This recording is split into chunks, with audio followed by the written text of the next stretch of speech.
AM 1230, FM 106.3 HD2, K-Radio 우리 방송 오늘의 시사 포커스 시간입니다. 이 시간은 고향의 맛을 전해드리는 미국 최대 아시안 슈퍼마켓 체인 H마트, 한국의 법무법인 클라스와 한결이 합병해 10위권 로펌으로 탄생한 법무법인 클라스 한결, 유럽풍의 감성과 편안함, 고급스러운 웨딩홀, 서울 강남에 위치한 엘리에나 호텔 공동 제공입니다. 오늘 전해드릴 주제는요, 트럼프의 100% 대중 관세 선언, 그리고 중국의 은큼한 카드, 더는 속아선 안 된다라는 주제로 전해드리게 됩니다. 미국과 중국의 무역전쟁의 불씨가 다시 한번 지펴지게 됐습니다. 하지만 이번에는 단순한 관세 분쟁이 아니고 트럼프 대통령이 직접 중국에 100% 관세를 부과하겠다고 선언을 하고 또 시진핑 주석과의 회담 계획에서도 만날 이유 없다면서 전면 취소를 하게 됐습니다. 미중 관계 그야말로 신냉전의 무역전쟁 단계로 넘어가고 있고 이번 사태의 핵심에는 히토류라고 하는 단어가 있습니다. Rare Earth, 바로 전기차, 반도체, 인공지능, 군사기술까지 현대산업의 새로운 리소스, 에너지 자원으로 불리우고 있고 현대산업에서의 심장이라고 불리우는 그 자원을 중국이 움켜쥐고 있기 때문입니다. 트럼프 대통령이 이렇게 말하고 있었죠. 그 트루스 소셜에 중국은 세계를 인질로 잡고 있다. 그리고 그들의 움직임은 음흉하고 적대적이다. 자, 오늘은 바로 이 발언 뒤에 숨은 현실 그리고 중국의 오래된 은큼한 전략에 대해서 한번 짚어보겠습니다. 이번 사태의 시작이 지난 목요일이었습니다. 중국이 돌연 5종의 히토류 금속에 대한 수출 제한을 발표를 하게 됩니다. 이름이 좀 낯설기는 한죠. 홀뮴, 에르뮴, 툴뮴, 유로뮴, 이테르뮴. 자, 이름은 낯설지만 이 금속들이 전자제품과 반도체 그리고 첨단 무기 제조의 필수적인 원소들이 됩니다. 중국이 이미 전 세계 히토류 채굴의 60% 그리고 정제 능력의 90%를 장악하고 있는 상태인데 이 자원을 통제를 하면 미국과 서방의 첨단 산업을 흔들 수 있다는 이야기가 됩니다. 이 조치에 트럼프 대통령이 즉각 반응을 하게 됐습니다. 트루스 소셜에 이런 글을 포스팅합니다. 중국이 전례 없는 이런 행동을 했다. 그래서 나는 미국의 대통령으로서 11월 1일부터 중국에 100%의 관세를 부과하겠다. 그리고 이렇게 덧붙였죠. 또한 미국은 모든 핵심 소프트웨어의 수출을 통제할 것이다. 자, 단순한 무역 보복이 아닙니다. 사이버와 기술의 패권 경쟁의 본격화를 뜻하게 되는 내용이 되고 여기에 시진핑 주석과의 회담 계획도 전면 취소했습니다. 이제 만날 이유가 없다라고 못을 받게 된 것이죠. 그의 말처럼 중국이 오랫동안 거짓말로 시간 벌고 이제 본색을 드러냈다. 이 한마디가 이번 사태의 본질을 설명해주고 있습니다. 히토류, 이름 그대로 희귀한 금속들이라는 표현이 됩니다. Rare Earth라고 하죠. 하지만 희귀하다고 지구에 없는 건 아니고 문제는 채굴 그리고 그 정제하는 그 난이도, 환경 오염 이걸 좀 생각을 하게 되는 거죠. 뭐 중국뿐만 아니고 미국과 호주, 인도, 베트남에서도 히토류가 있지만 그 정제 과정이 복잡하고 오염이 심해서 대부분 포기를 하고 그 틈을 중국이 파고들었습니다. 90년대 후반부터 중국이 값싼 인건비와 느슨한 환경 규제를 무기로써 세계 히토류 시장을 거의 독점하다시피 했습니다. 그리고 각국 기업들에게 이렇게 말했죠. 우리랑 거래하세요. 중국과 거래하면 싸게 공급해 드리겠습니다. 자, 그 결과 서방의 첨단 산업이 중국산 히토류 없이는 생산이 어려운 구조가 되어버렸고 시간이 지나면서 트럼프가 말하고 있었던 세계가 인질로 잡힌 이유가 바로 이게 된 것이죠. 이제 중국이 그 의존도를 무기로 쓰기 시작했다는 점입니다. 히토류의 수출 통제, 단순한 경제정책이 아니고 정치적인 압박카드로 작용을 한다는 점입니다. 중국의 상무부가 이렇게 말합니다. 히토류는 민수용, 군수용의 이중 용도를 가지고 수출 통제는 국제적인 관행이었다. 하지만 이 국제 관행이라고 하는 말 뒤에는 우리 건드리면 당신들의 산업 멈췄을 수도 있다라고 하는 숨은 메시지도 있다는 점입니다. 트럼프 대통령이 곧장 반격에 나섰습니다. 100% 관세라는 초강수로 맞섰고 이후에는 또 그 다음 날은 또 다시 너무 중국 걱정할 것 없어 라고 톤을 좀 낮추는 그런 모습을 보여주기도 했었죠. 트루스 소셜에 중국 괜찮을 것이다. 미국은 중국을 돕고 싶다. 해치려고 하는 것은 아니다. 라고 하는 포스팅을 또 하게 됩니다.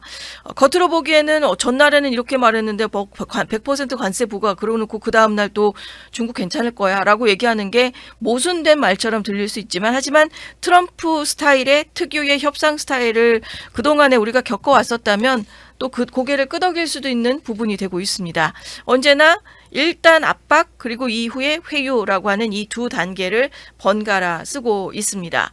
먼저 상대를 좀 압박하면서 코너로 몰고 그 다음에 좋게 끝내자는 메시지를 던지는 트럼프식의 그 회담 방법이 되고 있는 것이죠. 이게 곧 협상술이자 심리전이고 그 타겟이 중국이 아니고 또 중국뿐 아니라 중국과 연결이 되어 있는 또 해외의 동맹국들, 중국과 연결되어 있는 동맹국들에게도 함께 압박을 받을 수가 있는 상황이 되고요.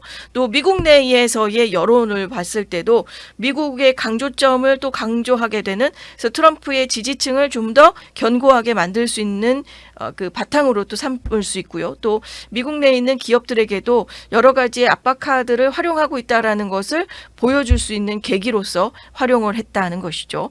자, 이번 조치의 배경에는 중국에 대한 미국의 구조적인 의존을 끝내겠다는 의지가 깔려 있습니다. 트럼프 행정부는 이미 국내에서의 히토류 채굴이나 정제시설에 막대한 투자를 시작을 했고요. 제이디 벤스 부통령도 주말 사이에 폭스뉴스 인터뷰를 통해서 이렇게 말을 했습니다. 중국의 공급망 지배가 국가적인 비상사태 수준이고 중국이 이처럼 공격적으로 나온다면 미국에서 가지고 있는 카드가 훨씬 많다라는 것을 지금 보여줘야 되고 그것을 보장한다라고 하는 내용을 폭스 비즈니스 인터뷰를 통해서 지난 주말에 밝혀낸 내용도 있었습니다. 즉 트럼프 행정부에서 히토류 전쟁을 단순한 경제 이슈로 끝나는 것이 아니라 안보 문제 그리고 국가의 주권 문제로까지 함께 해석하고 바라보고 있다는 점입니다. 사실 중국은 이런 방식에서 어제 오늘 일은 아니었습니다. 겉으로는 협력과 평화를 이야기하면서도 그 뒤로는 경제적인 종속 구조를 설계하는 게 중국의 전통적인 외교 패턴이기도 했었습니다. 우리는 비단장수 왕서방이라고 하는 표현을 하지만 중국은 오랜 역사의 시간을 걸쳐 오면서 상당히 긴 시간 무역과 외교 또 거래에 상당한 그 거래의 기술에 대한 여러 가지의 노하우들이 전통적으로 깔려 있고 그 내용들을 우리가 무시할 수는 없는 중국이 되고도 있죠. 과거에도 중국은 호주나 일본, 필리핀 등과의 분쟁 때마다도 자원 공급을 무기로 삼았습니다. 만약에 예전의 상황에서도 보면은 일본이 센카쿠 열도 문제로 맞섰을 때 2010년 당시 중국이 하루 만에 일본행 히토류 수출을 중단한 적도 있었고 그때 일본의 첨단 산업이 일시적으로 마비된 적도 있었고요. 이번에도 같은 시나리오입니다. 중국이 히토류뿐 아니고 또 AI 반도체, 태양광, 배터리까지 미래 산업의 심장을 쥐고 흔드는 중이라는 점입니다. 그래서 트럼프 대통령이 지금 이 시점에서 이렇게 말하고 있는 더는 중국에 속아선 안 된다라고 하는 이게 단순한 감정적인 발언이 아니고 그동안 30년이라는 시간 안에서 서방이 스스로 자초했었던 의존 구조를 이제는 깨야 된다라고 하는 절박함도 함께 담겨 있었던 것입니다. 트럼프 대통령이 중국에 100% 관세를 부과하겠다라고 선언한 거 보복 문제가 아니고 이건 중국이 세상을 그동안에 어떻게 다루어 왔었는가에 대한 근본적인 질문을 담고 있는 것입니다. 중국이 지난 수십 년 동안 겉으로는 미소를 짓고 뒤로는 계산기를 두들겼습니다. 값싼 물건으로 세계 시장을 잠식했고 기술을 배우고 모방하고 흡수했습니다. 그리고 지금은 히토류, 반도체, 배터리, 태양광 이 모든 핵심 기술을 목줄을 쥐고 또 우리를 건드리면 너네 산업도 멈춘다는 메시지를 지금 던지고 있는 거죠. 자, 그들은 늘 이렇게 했다는 겁니다. 처음에는 협력자처럼 다가오지만 결국은 의존하게 만들고 그 의존이 깊어질수록 관계를 지렛대로 바꾸어버리는 중국의 외교 전술.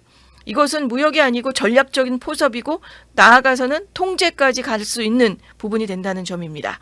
트럼프 대통령의 이번 결정이 옳으냐 과하느냐를 따라서 그걸 떠나서 한 가지 사실만큼은 분명한 것 같습니다. 우리는 너무 오래 너무 많이 중국에 속아왔다는 것입니다.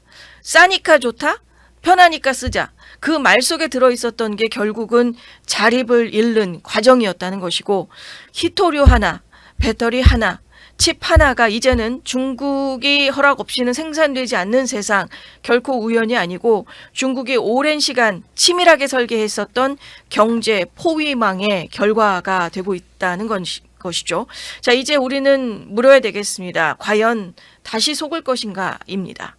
트럼프의 말처럼 세계가 중국의 인질이 되어서는 안 된다. 자, 지금 미국이 해야 할 일이 관세 전쟁이 아니고 경제 주권의 회복이고 의존에서 독립하는 결단이라는 표현으로 우리가 해석을 해야 되는 시점입니다. 중국이 언제나 부드러운 미소로 시작하지만 그 미소 뒤에는 철저하게 계산된 힘의 논리가 숨어 있습니다. 그들은 변하지 않고 그래서 우리가 변해야 된다는 겁니다. 이제는 더는 속아서는 안 되겠고 값싼 거래의 달콤함 그 뒤에 언제나 자유를 잃는 대가가 따른다는 것을 지금의 중국의 모습을 통해서도 우리가 다시금 살펴보는 오늘이 되고 있는 것 같습니다.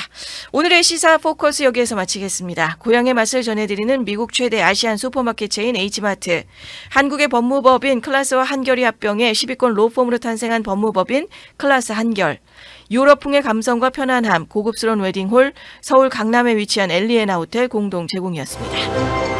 오늘의 시사 포커스를 시청해 주셔서 감사합니다.